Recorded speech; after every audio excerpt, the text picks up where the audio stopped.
So I just thought I should do a little personal sharing on my own journey and how I arrived at the decision to train at Denton's, which is where I'm training now. This will probably help you understand like my thought process and what are the things that are important to me and what I thought about before I arrived at this decision. So just to give you some context, in total, I think I've done 3 internships in my entire time in law school, right? So I did 3 internships.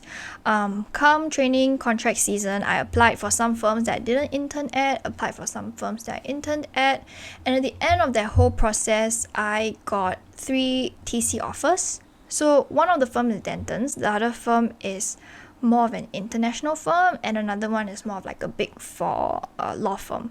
So I think a lot of people are surprised that I ended up choosing Denton's Rhodite. I think when it comes to reputation, a lot of people do aim for the big 4 or like they do aim for international firms. Denton's is really kind of like a mix, you know, we're like newly international. We joined Denton's I think in only 2016, and we're really more historically a very local firm. I think it is the oldest law firm in Singapore. So I want to talk a little bit about why. How did I come to this decision? Let's start with practice area. I knew I wanted to do tax since my first internship at this firm, in which I was interning at the tax department, and they're pretty well known for it. And when I was doing my internship there, I realized it's like almost like an instinct, a gut feeling by doing the kind of work. Hey, this is something that I'm very interested in. I'm interested in tax and trust because it's very visual. I'm a visual person. I like to see things. And if you know about one thing about law, it's not a very visual course. It's words. We're looking at really boring words, like just black and white. And it's fine, but it's not great. So for me, when I realized that there was a practice area which allowed me to draw out the little diagrams, visualize where assets are moving from country to country, people to people, company to company, into a trust fund, out of it to beneficiary, to trustee, and all the stakeholders that's involved, I was like, wow, that's quite cool. I think the difficulty comes when people cannot visualize it. If you can't visualize it, it seems very complex and complicated. So I think the fact that I could get over that hurdle was more of like an advantage for me, and also something that I liked. Tax and trust is also something that's very niche and also academically challenging.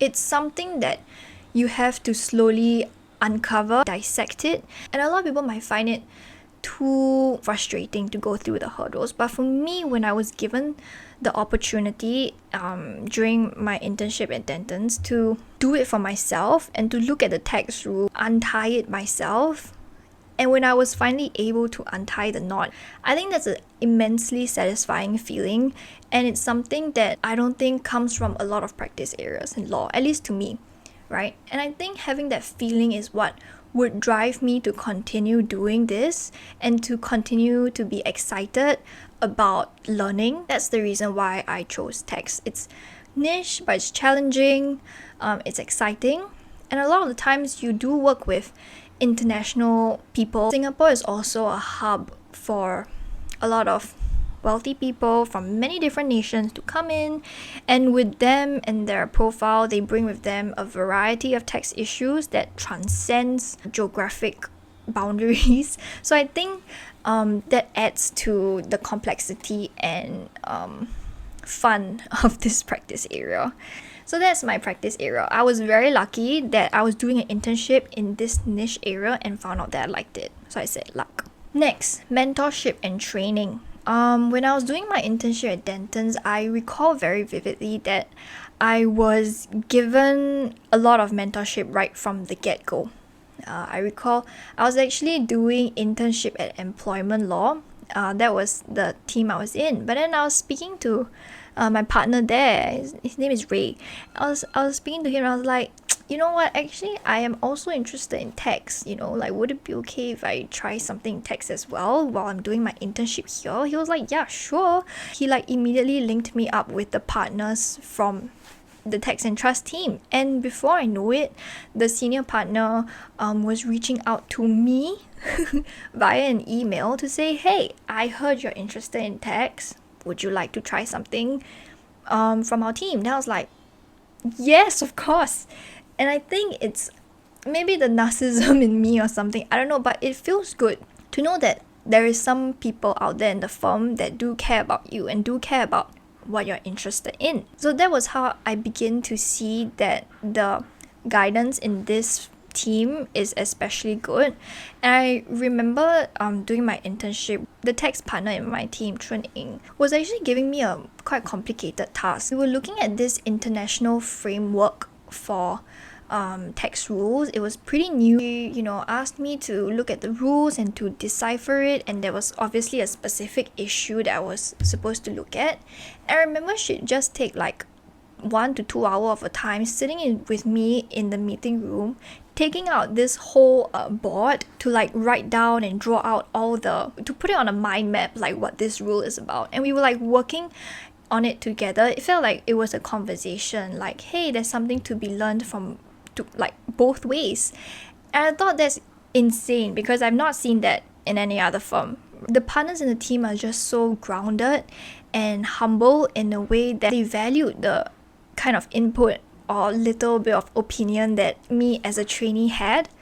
I thought that's just something that makes me as a trainee really want to put in my best effort and to contribute in a meaningful sense. And I think that was especially memorable, and I always tell people this is why I chose where I am, because it's the people in the team. And I remember the associate in the team would also run through with me how do I complete a task, because this was all new to me, and he would give me like pretty detailed feedback, call me just to make sure that I know what went wrong, what went right.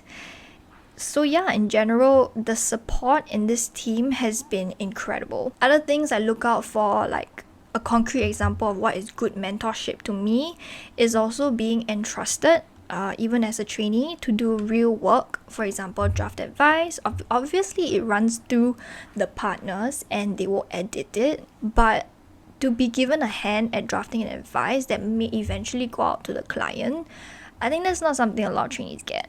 Obviously that puts a lot of responsibility on you, in the sense that we are expected more to be able to come out with a coherent advice, and that also means the learning curve is very steep. But in a long-term sense, that has its benefits. And I recall the senior partner in my team would have a chat with me easily, like for 1 to 2 hours, to we talk about world news, we talk about tax, we talk about so many things. And I thought that was really nice of him, because just to explain to me some of the concepts in tax and trust and break down these really complicated things into very simple terms that even an intern could understand, I think that's amazing. And the fact that a senior partner who charge a sum for billable hours is taking that precious 1 to 2 hours to teach you, and in no way this is like directly beneficial to them. It makes you feel like training in this team is not so transactional. It's more than that. It's more of like a mentor-mentee kind of relationship, and I think that's something I wish more people will be able to find, and I count myself very lucky to be able to say that. Another thing I thought was really good from my firm is firm culture. Dentons, we organize like weekly runs, and I recall during my internship I would go run with them around Marina Bay Sands and then go for dinner at Satay by the Bay. And it was such a memorable way to do your internship, because you get to know other people in the firm, right? And you see that, people like sports, people have a life outside of work. And I think that's so important, because I think that there should be balance, right? There should be some sort of balance between your work and your life. And I think that was quite obvious from quite the moment I started interning at Dentons. And and there's some traditions that run quite deep within the firm. Like we have Thursday teas. So every Thursday we'd come around. A lot of the associates would come into office so that we'd all be there for Thursday tea, grab some food and snacks and just chat, catch up with each other for a while. I think that's a great way to get people into the office and to bond everyone together over some food and drinks. Other than that, I have also spoken to the CEO, COO of my firm, and when I, for example, first posted my video on what's it like day in the life of an intern, at Denton's, the feedback and reception I got was so positive and so welcoming that I thought, we were very aligned. The way we valued certain things were very aligned. I know there are some firms that take social media too seriously, and they actually prohibit like interns and lawyers from doing this kind of stuff, or from sharing too much about the firm. I've heard some stories which I honestly don't know why, but I think that doing YouTube it was never something that was very serious. I do it as a side thing, but I thought that it's important to me because I get to share my experiences with other people, right? Like unrestricted. This is like no filter on, and I get to be very authentic with strangers, and in some way this could benefit people. I wish I could watch these kind of videos when I was a younger law student. So I'm creating the kind of content that I wish I would have seen. And so yeah, YouTube is, whether I admit it or not, it is something that's important to me, and the fact that my firm was very welcoming about that, I appreciated it. I think that's one way you can see what the firm values. So that's also one of the huge reasons why I decided to train with Dentons. So I'm not saying that the other firms were bad, but they just didn't align with me in some of these factors. So for example, one of the firm, the practice area was a little bit different, right? So even within tax and trust, there are different kinds. Some do more advisory, some firms do more litigations. That other firm was more leaning towards litigation, and as someone who is a little bit repulsed by liti, I would not. Yeah, sorry, it's nothing personal, it's just the kind of work that was done. But I remember with that firm, the partner who interviewed me was really nice. I remember the interview was really a vibe check. It was crazy. Like there was no normal interview questions asked, or nothing like, oh, why you choose this practice area, why this firm, why us, why not us, blah blah blah. No, it was really like just a talk, a chat. That was quite a unique interview experience, and I had a lot of fun. The other firm that I got an offer for, I just thought that in terms of mentorship and training, I wasn't getting a similar experience as I did with Dentons.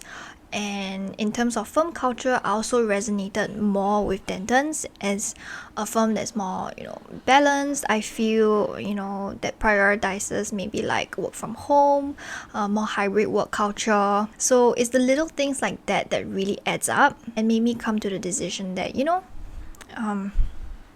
I'm gonna pick a place that might be a little bit more unorthodox, a place especially in comparison with the other offers I had. But I believe it is the right decision. And after doing my RLT with this firm for like 6 months, I think I've made the right decision. And therefore, that's why I've come up with this whole deck of slides and be like, you know what? Someone needs to hear this. Someone needs to hear about this.